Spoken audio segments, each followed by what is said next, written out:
بسم اللہ الرحمن الرحیم۔ فصل نمبر 11 اسم اعلیٰ، اور سبق چل رہا ہے علم الصرف کا۔ تو اسم اعلیٰ، اعلیٰ آپ نے نام سنا ہوگا۔ اعلیٰ کسی بھی ہم اوزار کو کہتے ہیں، کسی کام کرنے کے لیے کوئی خاص چیز جو ہماری مدد کرے کام کرنے میں، اسے ہم اوزار کہتے ہیں۔ تو ایسی چیز کو عربی میں کیا کہتے ہیں، اس کے بھی خاص اوزان ہیں اور خاص اس کے صیغے ہیں۔ تو دیکھیں پڑھتے ہیں۔ جو لفظ کسی اوزار یعنی کام کرنے کی چیز کا نام ہو اسے اسم اعلیٰ کہتے ہیں۔ گردان یہ ہے: مفعل، مفعلان، مفاعل، مفعلۃ، مفعلتان، مفاعل، مفعال، مفعلان، مفاعیل۔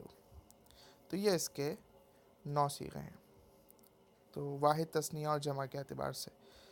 قاعدہ اس کا یہ ہے کہ اسم اعلیٰ مضارع معروف سے اس طرح بنتا ہے کہ علامت مضارع کو دور کر کے میم مکسور لگا دو اور عین کلمے کو زبر دے دو، اور اگر زبر نہ ہو اور آخری حرف پر تنوین بڑھا دو۔ یہ قاعدے آپ اس طرح سے پڑھتے آ رہے ہیں، تو امید ہے کہ اس کو آپ پڑھ کے ہی سمجھ جائیں گے اور یاد کر لیں گے۔ دوسرا کہ یہ ہے کہ اس پہلی صورت کے آخر میں تا زیادہ کرو۔ تیسرا یہ کہ علامت مضارع کی جگہ میم مکسور لگا کر عین کلمے کے بعد الف زیادہ کرو اور آخر میں تنوین کا اضافہ کرو، جیسے یضربو سے مضربن، پہلی صورت، مضربتن دوسری صورت، مضرابن تیسری صورت۔ اس کے بعد مضرابن، مفاعل، مفاعل اور مفاعیل، یہ جو ہے وہ جمع کے صیغے ہیں، یہ ان کو ضرور یاد کریں، اس پوری گردان کو۔ تو یہ اسم اعلیٰ ہے۔ اس کو اسم اعلیٰ، اس کی ایک چھوٹی سی میں اگر آپ کو مثال دے دوں کہ آپ دیکھیں کہ عربی کے اندر کوئی بھی ایسی چیز جس کو آپ اس طور پہ استعمال کرتے ہیں اپنے کلام میں، اس سے آپ کسی کو کسی کام کے کرنے کا بتائیں کہ کس ذریعے سے، کس طریقے سے نہیں، کس ذریعے سے کام کیا گیا، تو اس کو بیان کرنے کے لیے جو آپ صیغہ استعمال کریں گے، جو اسم استعمال کریں گے، وہ اسم اعلیٰ ہوگا۔ اب جیسے آپ مثال لے لیں، مثال آپ لے لیں مروحۃ، مثال آپ نے لے لی مروحۃ، مفعلۃ کے وزن پر ہے۔ مروحۃ، سب سے پہلے تو آپ یہ جانیں کہ مروحہ کہتے کسے؟ مروحہ کہتے ہیں پنکھے کو۔ پنکھا کام کیا دیتا ہے؟ ہوا دینا۔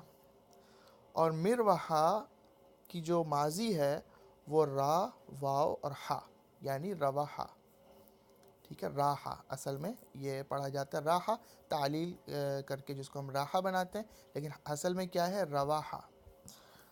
تو یہ بھی آپ تعلیلات بھی سیکھیں گے انشاءاللہ کہ کون سے حرف کو ہم حذف کر دیتے ہیں، اس کی جگہ ہم دوسرا لگاتے ہیں حرف۔ تو یہ رواحہ یا راحہ، راحت دینا، ہوا دینا، راحہ، ریح کہتے ہیں ہوا کو، اور یہ راحہ اس کا ہی مصدر ہے۔ تو دیکھیں، راحہ یروح ریحن یا ریحانن، یہ ہو گیا اس کا مادہ۔ اور اس میں سے جو آپ نے بنایا ہے اسم اعلیٰ، وہ بنا ہے مروحہ، یعنی ہوا دینے کا آلہ۔ مروحہ اگر آپ کو سمجھ میں آئے تو یہ کس سے بنا ہے؟ راحہ یروح سے۔ تو اس کا مطلب کیا ہوگا؟ ہوا دینے کا آلہ۔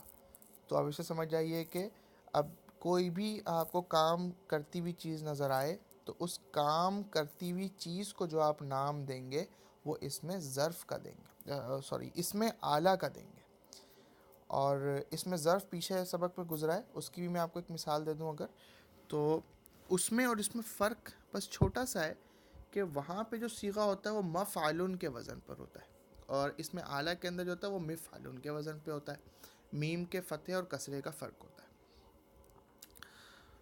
تو اس میں ظرف کی اگر میں آپ کو مثال دوں تو جیسے مسجدن، مسجد،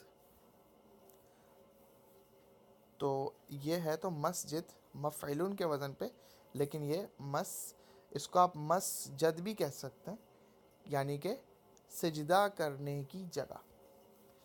اور مسجد کہیں گے تو مسجد آپ بہرحال کہہ نہیں سکتے کہ مسجد کہ ایسا آلہ جس کے ذریعے سے سجدہ کیا جائے، تو چونکہ ایسی کوئی چیز نہیں ہے کہ جس کے ذریعے سے ہم سجدہ کریں. ہاں لیکن اگر کوئی چیز آپ کو ایسی نظر آئے تو آپ اس کو مسجد کہہ سکتے ہیں. اور اس میں اعلیٰ کہ آپ کو میں نے ایک مثال دی، اور اس کے بعد جو ہے اس کی نظم کو آپ یاد کریں، اس قاعدے کو، اور سوالات کو آپ حل کریں. جیسے کہتا ہے کہ مضرب مفتاح مقراض، اس سے جو ہے وہ اس میں اعلیٰ کی گردان کریں. مقراض کہتے ہیں کینچی کو. اور مسمعون مناصر اور مفاتیح کے معنی بتائیں، اور نیچے جو ہے وہ ان کی عربی بنائیں. 2 آلے سننے کے، سب آلے مارنے کے. یہاں پر جو ہے وہ علم الصرف کا پہلا حصہ ختم ہو گیا الحمدللہ. ایک کتاب آپ نے ختم کر لی، اسی کا پھر اس کے بعد اگلا حصہ شروع ہوگا. تو انشاءاللہ اس سبق میں انشاءاللہ حاضر ہوں گے.